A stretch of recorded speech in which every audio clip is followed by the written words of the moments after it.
کیا کبھی رات کے اندھیرے میں تم نے اللہ سے معافی مانگی، اپنے آنسو بہائے اللہ کی بارگاہ میں، اور پھر دل ہی دل میں یہ خیال بھی پیدا ہونا شروع ہو جاتا ہے کہ میں یہ معافی کتنی بار مانگ چکا ہوں اور کتنی بار واپس آ چکا ہوں، کیا اب بھی اللہ مجھے معاف کرے گا؟ پھر دل یہ کہتا ہے کہ شاید اب میری توبہ قبول نہیں ہوگی، میرا اللہ مجھے معاف نہیں کرے گا۔ لیکن اگر یہ کیفیت تمہارے دل میں بھی ہے تو آج کی جو ویڈیو ہے وہ تمہارے لیے ہے، کیونکہ تمہیں تمہارے گناہ سے زیادہ اللہ کی رحمت سے تمہیں مایوس کیا جائے گا۔ آج کی ویڈیو کے آخر تک آپ قرآن و سنت کی روشنی میں یہ سمجھ جائیں گے کہ آخر سچی توبہ ہے کیا، اور کیسے ہم اتنے گناہوں کے باوجود اللہ کے راستے پر دوبارہ گامزن ہو سکتے ہیں، اور وہ کون سے عملی قدم ہیں جن کے ذریعے ہم سچا سفر شروع کر سکتے ہیں۔ لیکن اس پوری ویڈیو میں ایک ایسا واقعہ بھی آئے گا جس میں ایک انسان نے صرف ایک نہیں بلکہ ہزاروں گناہ کیے، اور پھر ایک وقت وہ بھی آیا کہ اس نے واپسی کا دروازہ بھی کھٹکھٹایا، اور پھر ہم یہ جاننے کی کوشش کریں گے کہ اللہ کے ہاں توبہ کی جو حقیقت ہے وہ آخر ہے کیا۔ تو یہی وہ مقام ہے جہاں قرآن گناہ گار انسان کو مایوسی سے نکال کر ایک امید کے دروازے تک پہنچا دیتا ہے۔ قرآن کی آیت ہے کہ قل یا عبادی الذین اسرفوا علی انفسہم لا تقنطوا من رحمت اللہ، کہ جس کا مفہوم ہے کہ میرے بندوں سے کہہ دیجئے کہ جو اپنی جانوں پر ظلم کر کے بیٹھے ہیں وہ اللہ کی رحمت سے مایوس نہ ہوں۔ گناہ ایسے ہوتے ہیں جو انسان دوسروں سے، معاشرے سے، لوگوں سے چھپا لیتا ہے، لیکن اپنے ضمیر سے، اپنے آپ سے وہ گناہ نہیں چھپا پاتا۔ جیسے ہی نماز میں جاتا ہے وہ گناہ یاد آ جاتا ہے، قرآن کھول کے بیٹھتا ہے دل شرمندہ ہو جاتا ہے، اور جب تنہائی میں بیٹھتا ہے تو دل سے یہ آواز آتی ہے کہ میں آخر کیسا مسلمان ہوں۔ پھر انسان توبہ کرتا ہے اور کچھ ہی دن بعد دوبارہ گناہوں کی طرف مائل ہونا شروع ہو جاتا ہے، یعنی کہ پھسل جاتا ہے، اور پھر انسان خود ہی سے یہ سوال کرنا شروع کر دیتا ہے کہ میں نے تو پہلے بھی توبہ کی تھی، اب کیا فائدہ۔ یارو یہی وہ لمحہ ہوتا ہے جب انسان گناہوں سے نہیں بلکہ مایوسی سے ہار جاتا ہے۔ صحیح مسلم میں یہ حدیث موجود ہے، رسول اللہ صلی اللہ علیہ وسلم فرماتے ہیں کہ اللہ تعالیٰ اپنے بندے کی سچی توبہ سے اس قدر خوشی محسوس کرتا ہے کہ جیسے ایک ویران صحرا ہے اور اس میں ایک شخص ہے جس کی سواری گم ہو جائے اور وہ اچانک اسے مل جائے، اس انسان کو اتنی خوشی نہیں ہوگی جس طرح اللہ تعالیٰ اپنے بندے کی سچی توبہ سے خوشی محسوس کرتا ہے۔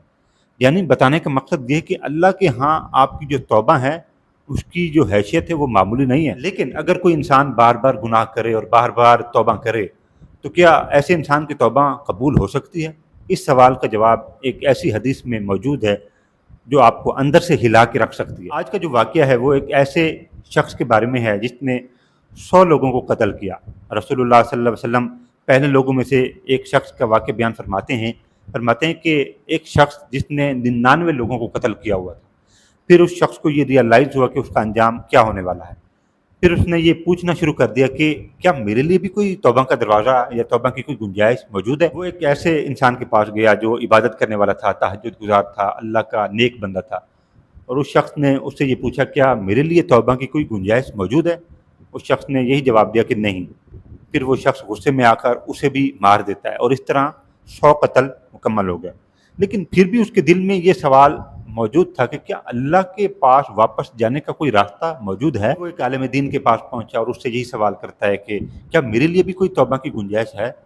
پھر اس عالم دین نے یہی جواب دیا کہ تمہارے اور تمہاری توبہ کے درمیان کون آ سکتا ہے، یعنی کہ کوئی بھی نہیں آ سکتا۔ یہی وہ سوال تھا، یہی وہ جواب تھا جہاں سے اس انسان کی زندگی کا رخ بدلنا شروع ہوا۔ لیکن صرف میں توبہ کرتا ہوں یہ الفاظ کہہ دینا اس کے لیے کافی نہیں تھا، اسے اپنی زندگی بھی بدلنی تھی۔ عالم دین نے اسے یہی کہا کہ یہ جو اپنی بستی ہے، بری بستی، اس کو چھوڑ کے ایک ایسی بستی میں چلے جاؤ جہاں پہ نیک لوگ رہتے ہیں۔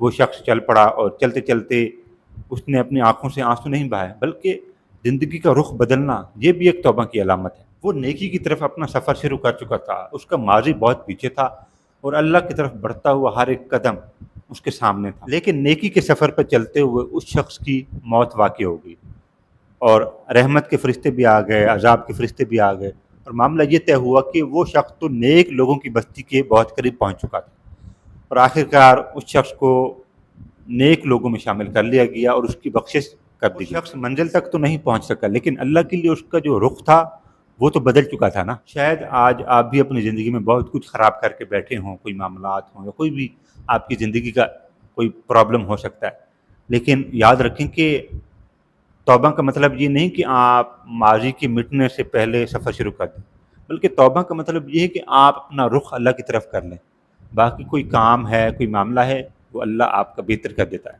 یہ صرف ایک قاتل کی کہانی نہیں، بلکہ یہ ہر اس انسان کے لیے ایک امید ہے، ایک روشنی ہے جو گناہوں کے بوجھ تلے دبا ہوا ہے اور مایوسی کی طرف جا رہا ہے۔ اگر 100 قتل کرنے والا انسان اللہ کی رحمت سے مایوس نہیں ہوا، تو تم اپنے گناہوں کی وجہ سے اللہ سے اور اللہ کی رحمت سے مایوس کیوں ہو؟ لیکن ایک بات میری یاد رکھیں کہ اس واقعے کا مطلب یہ ہرگز نہیں ہے کہ گناہ کو معمولی سمجھا جائے یا حقیر سمجھ کر گناہ کی طرف اپنے آپ کو راغب کیا جائے، بلکہ اس واقعے کا مطلب یہ ہے کہ سچی توبہ کا جو دروازہ ہے وہ آپ کی باقی زندگی تک آپ کے لیے کھلا رہے۔ ذرا اپنے دل سے پوچھیں کہ اگر اللہ آج تمہیں صرف ایک موقع دے تو تم سب سے پہلے کس گناہ سے توبہ کرو؟ اس لیے قرآن میں بھی یہ موجود ہے، اللہ تعالیٰ فرماتا ہے وَتُوبُوا إِلَى اللَّهِ جَمِيعًا، یعنی کہ اے ایمان والو تم سب اللہ کی طرف توبہ کرو۔ یعنی اللہ تعالیٰ ہمیں یہ لاجک بتا رہے ہیں کہ ہم توبہ اپنی زندگی میں کبھی بھی کر سکتے ہیں، لیکن سچی توبہ ہونی چاہیے۔ گناہ اکثر ایک عجیب چکر بن جاتا ہے، پہلے انسان گناہ کرتا ہے، پھر اپنے آپ کو برا سمجھنا شروع کر دیتا ہے، پھر اللہ سے دور ہونا شروع ہو جاتا ہے، پھر شرمندہ ہونا شروع ہو جاتا ہے، پھر تنہائیوں میں چلا جاتا ہے۔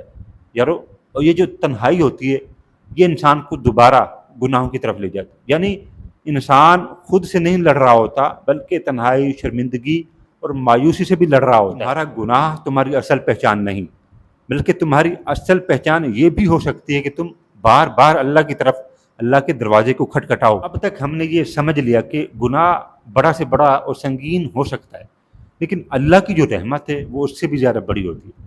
لیکن اب سوال یہ ہے کہ سچی توبہ آخر ہوتی کیا ہے؟ اور یہ قرآن ہمیں بتاتا ہے، قرآن کی آیت ہے کہ یا ایھا الذین آمنوا توبوا الی اللہ توبۃ نصوحا، یعنی اے ایمان والو اللہ کی طرف سچی اور خالص توبہ کے ساتھ آگے بڑھو۔ رسول اللہ صلی اللہ علیہ وسلم فرماتے ہیں کہ ہر ابن آدم خطا کار ہے، اور بہترین خطا کار وہ لوگ ہیں جو توبہ کرنے والے ہیں۔ یعنی توبہ کا مطلب یہ نہیں ہے کہ تم توبہ کرنے کے بعد کبھی گرے ہی نہیں، بلکہ توبہ کرنے کا مطلب یہ ہے کہ تم اپنے دل سے اور اپنے ضمیر سے اللہ کی طرف منسوب ہو جاؤ۔ اور سچی توبہ کا مطلب ہی یہی ہے کہ ہم اپنے آپ کو اللہ کے احکام کے حوالے کر دیں، یہ سچی توبہ۔ اب ذرا دل کی بات سنیں کہ شیطان چاہتا ہے کہ تم گناہ کرو، تم گناہی اور مایوسی کی طرف جاؤ، لیکن اس کے بعد وہ ایک اور حملہ بھی کرتا ہے کہ اب تم اللہ کے قابل نہیں رہے۔ یہ سوچ انتہائی خطرناک سوچ ہے جو شیطان انسانوں کے ذہنوں میں سوار کر دیتا ہے۔ گناہ جو ہوتا ہے وہ تمہیں اللہ سے دور کر دیتا ہے، لیکن جو مایوسی ہوتی ہے وہ تمہارے لیے واپسی کے جو دروازے ہیں وہ بھی بند کر دیتی ہے۔ اور اللہ کیا فرماتا ہے؟ لا تقنطوا من رحمت اللہ، کہ اللہ کی رحمت سے تو مایوس بھی نہیں ہونا چاہیے انسان۔ گناہ کے بعد تم اللہ سے دور ہو جاتے ہو، لیکن یہی سب سے بڑی غلطی ہے، کیونکہ جب انسان غلطی کر دیتا ہے، گناہ ہو جاتے ہیں، تو پھر آپ کو اللہ کے قریب جانا چاہیے، کیونکہ گناہ کی جو معافی ہے وہ تو اللہ نے دینی ہے۔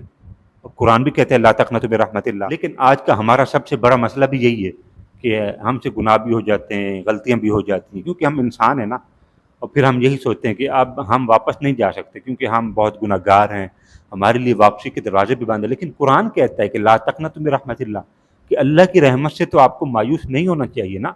بحیثیت مسلمان ہمیں اللہ کی طرف جانا چاہیے، آج ہی سجدہ کریں، اپنے رب کو یاد کریں، اپنے رب کی جو بارگاہ ہے وہاں پر جا کر سجدہ کریں، اور پھر دیکھیں آپ کی قسمت کیسے بدلتی ہے۔